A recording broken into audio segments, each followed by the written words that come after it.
ओम शांति। जो कोई कुछ करते हैं तो यहाँ ही उस फल की प्राप्ति होती है। जैसे वृक्ष में फल लगता जरूर है, लेकिन वहाँ का वहाँ ही फल खाने लगे तो उसका फल पूरा पककर प्रैक्टिकल में आवे, वह कब ना होगा। कोई कच्चा ही फल खा लिया है। यह भी ऐसे है जैसे कुछ किया, उसके फल की इच्छा सूक्ष्म में भी रहती है। तो किया और फल खाया, फिर फल स्वरूप कैसे दिखाई देवे? आधे में ही रह गया ना। फल की इच्छाएं भी भिन्न भिन्न प्रकार की है। जैसे अपार दुखों की लिस्ट है, वैसे फल की इच्छाएं व जो उसका रिस्पांस लेने का सूक्ष्म संकल्प जरूर रहता है। कुछ न कुछ 1-2% भी होता जरूर है। बिल्कुल निष्काम वृत्ति ऐसा नहीं होता।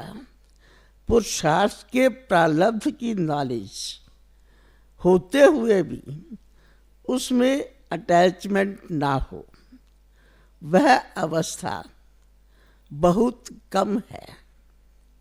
मिसाल जैसे कि आप लोगों ने किन्हों की सेवा की, 8 को समझाया, उसकी रिजल्ट में 1-2 आपकी महिमा करते हैं और दूसरे ना महिमा और ना ही ग्लानि करते हैं, गंभीरता से चलते हैं। तो फिर भी देखेंगे 8 में से आपका अटेंशन 1-2% में उन 2-3 तरफ ज़्यादा जाएगा, ज़्यादा उसी की तरफ देख के बोलेंगे। जिन्होंने महिमा की उसकी गंभीरता की परख कम होगी। बाहर से जो उसने महिमा की उसको स्वीकार करने के संस्कार प्रत्यक्ष हो जाएंगे। दूसरे शब्दों में कहते हैं, इनके संस्कार, इनका स्वभाव मिलता है, फलाने के संस्कार मिलते नहीं हैं, इसलिए दूर रहती हैं। लेकिन स्वभाव में है ये सूक्ष्म फल को स्वीकार करना। मूल कारण यह रह जाता है, करेंगे और रिजल्ट का इंतजार करेंगे। रिजल्ट का इंतजार रहेगा। पहले अटेंशन इस बात में जाएगा कि इसने मेरे लिए क्या कहा, मैंने भाषण किया, सभी ने क्या कहा, उसमें अटेंशन जाएगा। अपने को आगे बढ़ाने की एम से रिजल्ट लेना, अपनी सर्विस के रिजल्ट को जानना, अपनी उन्नति के लिए जानना, ये अलग बात है। लेकिन अच्छे और बुरे की कामना रखना वह अलग बात है।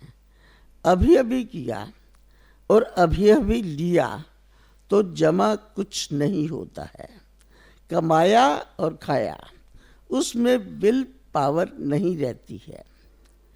वह अंदर से सदैव कमजोर रहेंगे, शक्तिशाली नहीं होंगे, क्योंकि खाली खाली है ना। भरी हुई चीज पावरफुल होती है। तो मुख्य कारण ये है, इसलिए फल पककर सामने आवे वह बहुत कम आती हैं। जब ये बात खत्म हो जाएगी तब निराकारी, निरहंकारी और साथ साथ निर्विकारी, मनसा वाचा कर्मणा में तीनों सब्जेक्ट दिखाई देंगे। शरीर में होते निराकारी, आत्मिक रूप दिखाई देगा।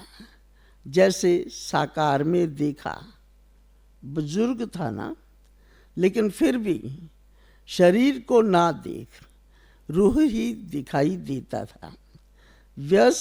व्यक्त गायब हो अव्यक्त दिखाई देता था।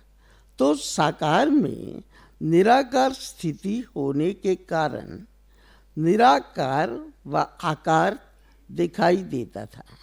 तो ऐसी अवस्था प्रैक्टिकल रहेगी। अब स्वयं भी बार बार देह अभिमान में आते हो तो दूसरे को निराकारी व आकारी रूप का साक्षात्कार नहीं होता है। यह तीनों ही होना चाहिए। मनसा में निराकारी स्टेज, वाचा में निरहंकारी और कर्म में निर्विकारी। जरा भी विकार ना हो। तेरा मेरा शान मान ये भी एक विकार है। अंश भी हुआ तो वंश आ जाएगा। संकल्प में भी विकार का अंश ना हो। जब यह तीनों स्टेज हो जाएगी तब अपने प्रभाव से भी वारिस व प्रजा निकलनी होगी। ये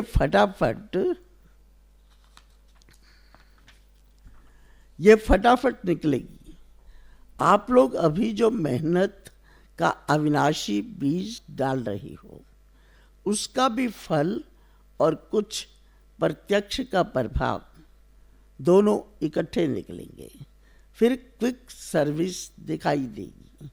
तो अब कारण समझाना, इसका निवारण करना, सिर्फ वर्णन तक ना रखना। फिर क्या हो जाएगा?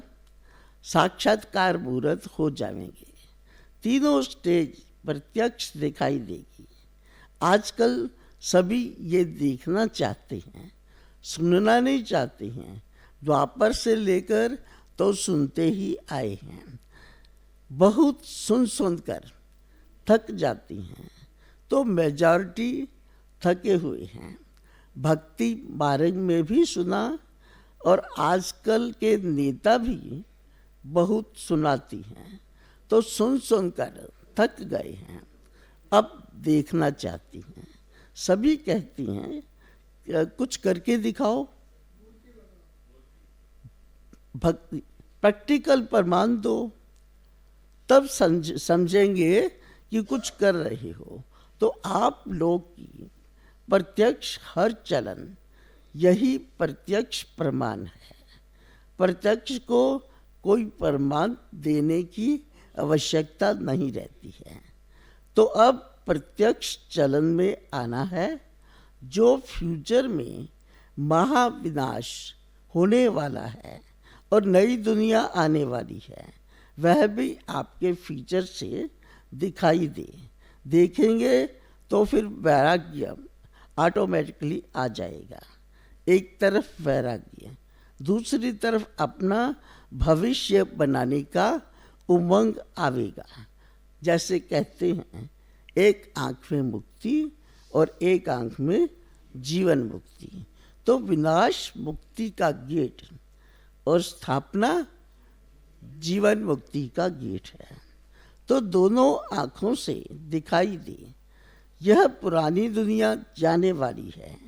आपके नैन और मस्तक ये बोले। मस्तक भी कुछ बहुत बोलता है। कोई का भाग्य मस्तक दिखाता है। समझते हैं यह बड़ा चमत्कारी है। तो ऐसी जब सर्विस करें तब जय जयकार हो। तो अब विश्व के आगे एक सैंपल बनना है।